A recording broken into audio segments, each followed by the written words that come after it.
شیرگھاٹی کے قریب بیدا گاؤں میں واقع جامعہ عربیہ تحفیظ القرآن میں عظیم الشان ایک روزہ جلسہ دستار بندی و اصلاح معاشرہ کانفرنس کا انعقاد ہوا۔ جامعہ کے محتمم مولانا حذیفہ المظہری نے بتایا کہ جلسہ کی صدارت مولانا محمد خالد ندوی غازی پوری نے کی، جبکہ قاری سید محمد قطب الدین شیرگھاٹی کے زیر سرپرستی اس جلسہ میں مکۃ المکرمہ سے تشریف لائے مولانا عبدالرؤوف بطور مہمان خصوصی شامل ہوئے۔ اس جلسہ میں مولانا سید محمد ارشد مدنی کے صاحبزادے مولانا سید محمد اظہر مدنی، مبلغ دارالعلوم دیوبند مولانا عرفان بہرائچی، بنگال بردوان کے مولانا محمد یوسف فریدی، نوادہ کے قاری ابوالصالح ندوی اور شاعر محمد فاروق دلکش خیرآبادی وغیرہ بھی شامل ہوئے، جبکہ مولانا محمد وہاج الدین اختر گیاوی نے نظامت کا فرائض انجام دیا۔ علماء کرام باری باری سے قرآن پاک، مدرسہ، حافظ قرآن اور فلسطین وغیرہ کے موضوع پر خطاب کرتے رہے اور موقع پر موجود تقریر سننے کے لیے آئے سامعین دیر رات تک کافی تعداد میں ڈٹے رہے۔ اس موقع پر پٹنہ سے آئے MLC خالد انور نے بھی موجود لوگوں کو خطاب کیا۔ حذیفہ المظہری نے بتایا کہ خوش نصیب فارغین حافظ جن کی دستار بندی ہوئی ہے ان میں حافظ محمد عطاء الرحمن بیدا، حافظ محمد صبا اکرم بیدا، حافظ محمد آصف بیدا، حافظ محمد انس بیدا، حافظ سید محمد شماس بیدا، حافظ محمد منظر عالم چواں بار، حافظ محمد حسنین جے پور، حافظ محمد سکندر چواں بار، حافظ محمد سہراب چانسی بیدا، حافظ محمد سالک بھگہر، حافظ محمد شعیب اختر حمزہ پور، حافظ محمد مسنعین بار حسین گنج، حافظ محمد اشہما روہتاس، حافظ محمد شہباز جھری بہرہ، حافظ محمد احسان جھری بہرہ، حافظ محمد امام علی جھکٹیا، حافظ محمد عرفان جھکٹیا اور حافظ محمد مہتاب ناصری گنج شامل ہیں۔ جلسے میں مولانا محمد غضنفر، مولانا عبید اللہ شکیل اولائی، سید جاوید جمال، سماجی کارکن زیدی خان، پرویز خان، محمد علی، ڈاکٹر محمد نور، حاجی عبدالقدوس، منیب علی، منشی نعیم الدین، پیکس چیئرمین راشد الحق اور جمیل اختر وغیرہ موجود تھے۔ عمران علی، بہار آج کل۔ یہ جو دستار بندی ہے ہمارا مدرسہ جامعہ عربیہ تحفیظ القرآن جو تقریباً 2004 میں قائم ہوا اور درمیان میں بہت سارے حفاظ کرام نکلے، ادھر چند سالوں میں 18 حفاظ الحمدللہ تیار ہوئے ہیں، تو انہی کی حوصلہ افزائی کے لیے اور لوگوں میں اور شوق جذبہ پیدا کرانے کی غرض سے یہ پروگرام کیا جا رہا ہے، اور اس میں بزرگ بڑے علماء مکہ مکرمہ سے تشریف لائے، حضرت مولانا عبدالرؤوف صاحب جو حضرت مولانا طلحہ صاحب کے خلیفہ ہیں،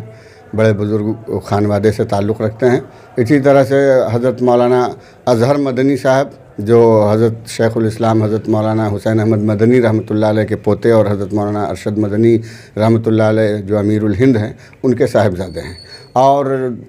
ندوۃ العلماء لکھنؤ کی ایک بڑی شخصیت ہے حضرت مولانا خالد ندوی غازی پوری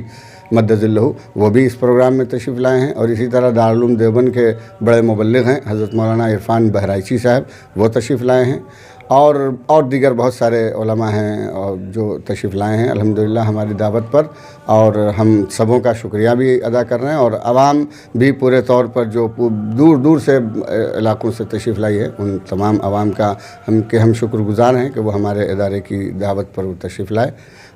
ہم سبوں کا شکر ادا کرتے ہیں۔ سر، یہ دستار بندی میں کیا ہوتا ہے اور یہ اس کا سلسلہ کیسے شروع ہوا اور اس سے کیا عوام میں کیا پیغام جاتا ہے؟ جی دیکھیے، یہ اگر اس کو کہا جائے تو ایک نقل ہے، چونکہ اللہ کے نبی صلی اللہ علیہ وسلم کی حدیث ہے کہ حافظ قرآن جب کل حشر کے میدان میں جائے گا تو اللہ تعالیٰ اس کے والدین کو تاج پہنائیں گے، اور اس کا مقام یہ ہوگا کہ اسے جنت کی سیڑھیوں پہ کہیں گے کہ چڑھتا جا اور پڑھتا جا اور چڑھتا جا، تو یہ ایک مقام ہے۔ تو اس مقام کو دنیا والوں کے سامنے بھی ظاہر کرنے کے لیے جب کوئی قرآن پاک کو مکمل 30 پارے جب حفظ کر لیتا ہے تو پھر اس کے سر پر بزرگ لوگوں کے ہاتھوں سے پگڑی باندھی جاتی ہے، اور پگڑی باندھ کر اس کے ہاتھ میں قرآن پاک دیا جاتا ہے، اور یہ عوام کو یہ بتایا جاتا ہے کہ یہ ہم نے تیار کر دیا، آپ اس پر اعتماد کر سکتے ہیں، اور انہیں یہ بتایا جاتا ہے کہ اب آپ کو پگڑی باندھ کر عوام کی امامت کے لیے ہم بھیج رہے ہیں. آپ اس کی لاج رکھیے گا اور اس کے قرآن کے مطابق اپنی زندگی کو گزاریے گا. تو اس لیے یہ پروگرام کیا جاتا ہے. اس کے بعد وہ کس کس طرح کی ذمہ داریوں سے گزرنے لگتے ہیں؟ اس کے بعد یہ ہے کہ دیکھیے، اب پہلے تو یہ عمومی طور پر یہ تھا کہ اگر حافظ قرآن ہیں تو وہ کسی مدرسے میں درس و تدریس کا کام کریں، یا کسی مسجد میں امام و خطیب بن جائیں، یا پھر اگر خوشحال گھرانے سے تعلق رکھتے ہیں تو کوئی بزنس کریں، کاروبار کریں. لیکن الحمدللہ اب وہ چینج ہو رہا ہے، چونکہ زمانے کے حساب سے عصری تعلیم کو بھی ہم نے اپنے مدرسوں کے اندر رائج کیا، اور ہمارے بزرگوں کا اس پر زور ہے کہ بچہ اس انداز میں حافظ قرآن بن کے نکلے کہ آگے حفظ کرنے کے بعد اگر وہ چاہے تو آگے کسی بھی لائن میں وہ جا سکتا ہے. تو ہم لوگ تو بھی کر سکتے جی بالکل کر سکتا ہے. اور بلکہ ہم لوگ اب جو نظام ہے ہمارا یہ کہ ہمارا بچہ ایک طرف حافظ بنے اور اس کے ساتھ ساتھ کم سے کم 10th کلاس کا وہ ایگزام دے کر فارغ ہو، یعنی میٹرک پاس ہو. تو میٹرک پاس ہونے کے بعد اگر وہ آگے اس لائن کو چھوڑنا بھی چاہتا ہے تو وہ کسی لائن میں جائے، انٹر کرے یا انجینئرنگ کرے یا جو بھی کرنا چاہتا ہے وہ کر سکتا ہے. اور اگر عالم بننا چاہتا ہے تو وہ عالم بنے بڑے اداروں میں جا کر، اور اس کے ساتھ ساتھ بھی پھر وہ اپنا کورس جاری رکھ سکتا ہے. جی، اس کو ہمیشہ کے لیے یاد رکھے، اس کے لیے اس کو کیا کرنا ہوگا آنے والی؟ دیکھیے، ایک چیز تو یہ ہے کہ یہ ایک نظام جو اسلام میں بنایا گیا ہے کہ رمضان المبارک کے مہینے میں، اور یہ آج کا نیا نہیں ہے بلکہ اللہ کے نبی صلی اللہ علیہ وسلم کے پاس حضرت جبرائیل علیہ السلام رمضان میں تشریف لایا کرتے تھے، اور حضرت جبرائیل علیہ السلام حضور پاک صلی اللہ علیہ وسلم کو قرآن پاک سناتے تھے، اور حضور پاک صلی اللہ علیہ وسلم حضرت جبرائیل علیہ السلام کو قرآن سنایا کرتے تھے. یعنی کہ رمضان میں قرآن کا دور ہوا کرتا تھا. تو یہ سلسلہ پھر تراویح کی شکل میں آج تک 1400 سال سے چلا آ رہا ہے کہ رمضان کے مہینے میں حفاظ کرام مصلی پہ کھڑے ہو کر تمام مقتدی پیچھے ہوتے ہیں، اور وہ 30 پارہ ایک ایک زیر و زبر کی صحت کے ساتھ وہ سناتا ہے وہ حافظ. اور یہی ایک ذریعہ اللہ نے بنایا ہے جانچ کا اور اس کے محفوظ رکھنے کا. کیونکہ باقی دنوں میں دنیاوی مشغولیات میں اگر اس پر توجہ نہیں بھی ہو پاتی ہے، تو جب رمضان جیسے قریب آنے لگتا ہے تو پھر ہر حافظ کو فکر ہوتی ہے، اور وہ وقت نکال کر پھر قرآن کا دور کرتا ہے کہ اسے مصلی پہ جانا ہے، عوام کے سامنے اپنا ایک طرح سے ٹیسٹ دینا ہے. تو اس لیے وہ محنت کرتا ہے. تو یہ ایک بہت بڑا ذریعہ ہے قرآن پاک کو باقی رکھنے کا، اور اسی ذریعے سے اللہ تعالیٰ قیامت تک، چونکہ اللہ نے فرمایا ہے کہ ہم نے اس قرآن کو نازل کیا اور ہم ہی اس کی حفاظت کریں گے، تو اس کی حفاظت کا یہ ذریعہ اللہ تعالیٰ کی طرف سے دیا گیا ہے. کیا تعارف ہوا سر آپ کا؟ میرا نام محمد حذیفہ المظاہری، اور میں اس ادارے کا ادنیٰ سا خادم ہوں. اللہ نے یہ موقع دیا خدمت کا کہ اس ادارے کی خدمت کرتا ہوں، اور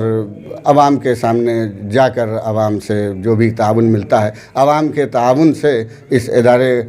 کے انتظام کو دیکھتا ہوں، اور اساتذہ الحمدللہ اس میں تعلیم میں مشغول ہیں. بہت شکریہ سر. چلیے، جزاک اللہ، بہت اچھی بات ہے آپ تشریف لائے. آپ کا چینل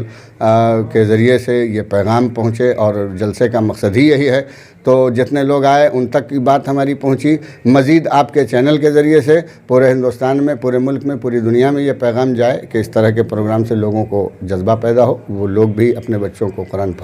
پاک کی تعلیم میں لگائیں. شکریہ، جزاک اللہ.